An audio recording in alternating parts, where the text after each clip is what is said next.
Chào mừng các bạn đã đến với tin tức 1.5. Chuyên mục talk show của chúng tôi ngày hôm nay xin bàn về vấn đề trẻ em đi học lại trong mùa dịch corona tại Mỹ. Tham gia với chương trình của chúng ta ngày hôm nay có hai em là Sang và Mỹ. Hiện đang là hai học sinh giỏi của hai trường trung học phổ thông và trung học cơ sở. Cảm ơn hai em đã tới đây ngày hôm nay. Cho chị hỏi là hai em đã ở Mỹ lâu chưa? Dạ, bọn em qua đây cũng gần được 4 năm rồi. Cái lúc em học lớp 6 á, thì em qua đây, em thụt lùi lại 1 năm là em học lại lớp 5. Còn em cũng bị thụt lùi lại 1 năm, từ lớp 5 xuống lớp 4. Vậy em đang học là trường chọn hay trường điểm hay là sao? Dạ, bên này á, thì nó không có trường chọn hay gì đâu.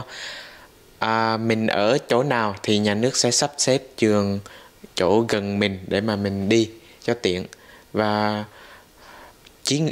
chỉ trừ khi mình học trường tư thôi thì mình phải đóng tiền. Còn trường công như em á, thì không cần đóng tiền gì hết. Không có học phí hả em? Dạ không. Và còn lớp chọn á, thì mình có thể chọn lớp để mà mình học. Nếu mình có thể học lên cao á, thì mình có thể chọn và học, và cô sẽ xem xét qua được không và cô sẽ cho mình. Đúng rồi, chị cũng muốn hỏi câu này là tại vì chị được biết hiện tại là hai em đang là học sinh giỏi, đang là học lớp chọn của em, học 2 môn trong lớp chọn đúng không? Còn em là một môn lớp chọn và một môn đang được vượt lớp là môn toán.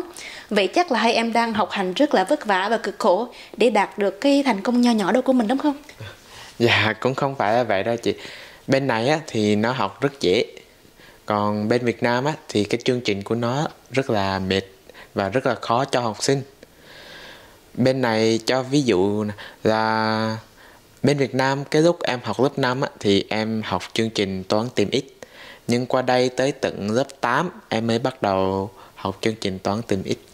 Wow, vậy là nó thụt lùi đến tận mấy năm. Dạ. Vậy đúng rồi, vậy thì chương trình thật là đúng là nhẹ hơn so với Việt Nam nhiều. Thì em đồng ý với anh em á, là ở Việt Nam cái thời gian học của mình là nó cũng căng và phức tạp hơn. Giống như là ở Việt Nam em buổi sáng đi học và buổi chiều về á, là em có đến tận 3 môn là học thêm nữa.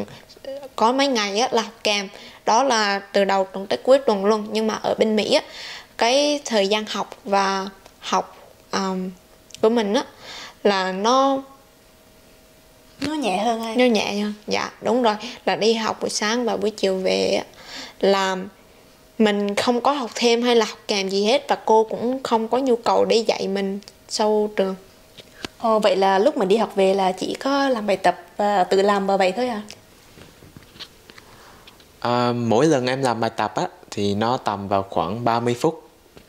Thì nó cũng rất là nhanh. Và Vậy là số lượng bài tập về nhà không nhiều hả em?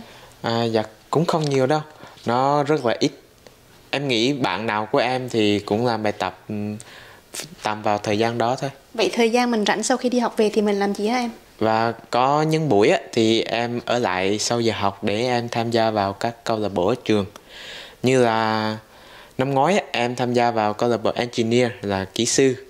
Còn năm nay á, thì em tham gia vào câu lạc bộ sinh học. Và em cũng đang định tham gia vào câu lạc bộ cờ vua. Trường em á, thì có vào tầm khoảng cỡ hơn 40 câu lạc bộ. Wow, nhiều ha? Dạ, và nó bao gồm là các môn thể thao và văn nghệ, ca hát nhảy múa. Và có những câu lạc bộ chuyên về là viết, đọc và vân vân. Và có những câu lạc bộ rất vui, đó là nó về dành cho những người mà muốn làm leader á. Là nhà lãnh đạo. Dạ, và có những câu lạc bộ là về chính trị. Vậy cái này chị là lần đầu tiên chị nghe thấy. Chị biết về những cái câu lạc bộ giống như là như em nói ca hát nhảy múa, thể thao này kia. Nhưng mà chị lần đầu tiên nghe tới là câu lạc bộ của những bạn muốn tham gia về chính trị và nhà lãnh đạo.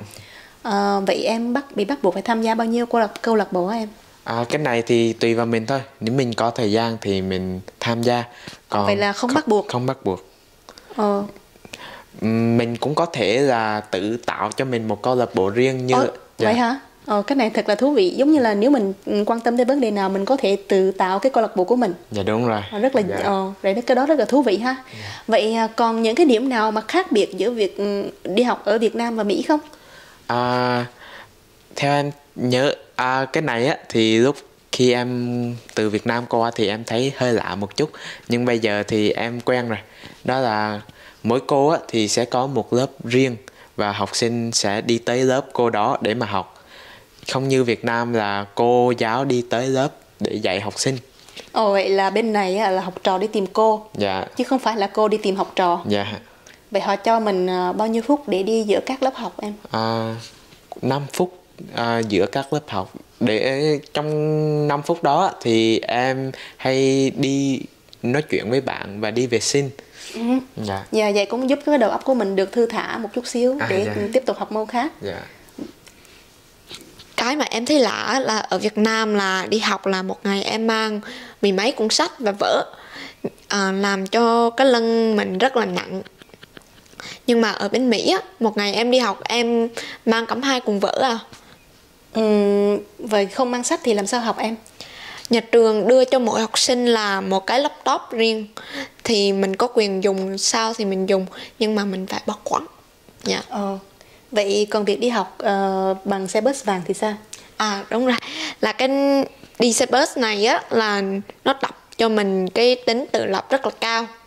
Là giống như em là buổi sáng á, là em dậy tự làm đồ ăn sáng, sau đó là vệ sinh cá nhân, sau đó lại đi ra ngoài nhà đứng đợi xe bus và xe bus sẽ đưa đến trường. Không cần cái sự giúp đỡ của cha mẹ hả em? Dạ không. Nếu mà bạn nào mà nhỏ giống như là học sinh mẫu giáo á, là vẫn sẽ cần phụ huynh đưa đón. Nhưng mà lớn từ cấp 1 trở lên rồi là không cần phụ huynh. Vậy cũng hay để tập cho mình cái tính tự lập ngay từ nhỏ. Đúng rồi. Bây giờ chúng ta sẽ tới với câu hỏi chính của chương trình ngày hôm nay. Đó là cái sự khác biệt giữa em đi học bây giờ lúc trong thời dịch á, thì nó có khác gì so với lúc chưa dịch? Theo em á thì em thấy không có sự khác biệt gì mấy. Chỉ là toàn bộ học sinh đều phải mang khẩu trang và dùng nước sát khuẩn tay nhiều hơn. Và mỗi lớp á đều có những cái giấy khăn ướt để mà sát khuẩn bàn ghế của mình nếu mình muốn. Mà còn chuyện này là bữa nay á trường sẽ cung cấp đồ ăn sáng và đồ ăn trưa cho mình miễn phí. Vậy trước đây thì sao em? Còn trước đây thì mình phải để tiền vào một cái thẻ và mình dùng thẻ đó để mà mình mua đồ ăn sáng và đồ ăn trưa. Bữa sáng thì nó tầm vào khoảng cỡ 1 cho tới 2 đồng. Còn bữa trưa thì từ khoảng 2 cho tới 3 đồng. Nhưng mà năm nay là miễn phí. Miễn phí. Vậy cũng hay. Vậy thì mình có thể giảm bớt được cái sự tiếp xúc giữa tay mình, cái thẻ và nhân viên ở căng tin. Dạ. Đúng rồi. Vậy em có thể miêu tả cho chị và mọi người cùng được biết là cái phần ăn của em là những gì không? Một phần ăn của em là nó bao gồm một phần ăn chính. Nó bao gồm là hamburger nè, pizza nè, gà chiên nè. Và những món đó sẽ được xoay vòng mỗi ngày. Và món phụ sẽ được bao gồm là bắp nè, đậu hầm nè, khoai tây nghiền, khoai tây chiên. Và trường cũng có kèm theo cho mình một phần tráng miệng và một cái bánh quy. Mỗi khay đồ ăn như vậy đều sẽ có thêm một bịch sữa. Mình có thể chọn sữa là sô-cô-la, sữa không đường, sữa không béo, sữa có đường, sữa có béo. Hay. Thì em thấy thức ăn có được ngon không? Có nhiều không? Thức ăn thì rất ngon và em thấy cũng rất nhiều, nhưng có ngày và em tập thể dục thì em sẽ lấy 2 phần. Không có hạn chế số phần. Dạ không. Vậy cũng hay. Mình muốn lấy bao nhiêu thì mình lấy thôi, tùy vào mình. Giả sử như có những bạn chơi football mà muốn lấy phần thứ 3 cũng được nữa. Dạ đúng rồi. Cái này cũng rất là hay ha. Dạ. Vậy cha mẹ cũng không cần phải suy nghĩ tới chuyện là mang đồ ăn trưa cho con hay là gì hết hả? Dạ. Cảm ơn hai em. Bây giờ hai em có thể cho chị và mọi người cùng được biết cái cảm nhận của hai em về việc đi học ở Mỹ không? Dạ. Theo em thì em thích học ở Mỹ hơn là học ở bên Việt Nam. Nhưng em cũng thích học ở bên Việt Nam nha. Nhưng học ở Mỹ là các bạn học sinh có thể sử dụng những cái phòng thí nghiệm với công nghệ rất cao. Và ở bên Mỹ các bạn học sinh có thể là học rất là tự do. Nhưng cái tự do đó đôi lúc các bạn ấy đi hơi xa một chút. Chị hiểu. Còn em cảm thấy rất là may mắn vì được sống lẫn cả ở Mỹ và Việt Nam với môi trường học và văn hóa rất là khác nhau. ở Việt Nam á thì làm cho mình khá là căng thẳng. Cái môi trường học khá là căng thẳng và không có nhiều thời gian như mình mong muốn.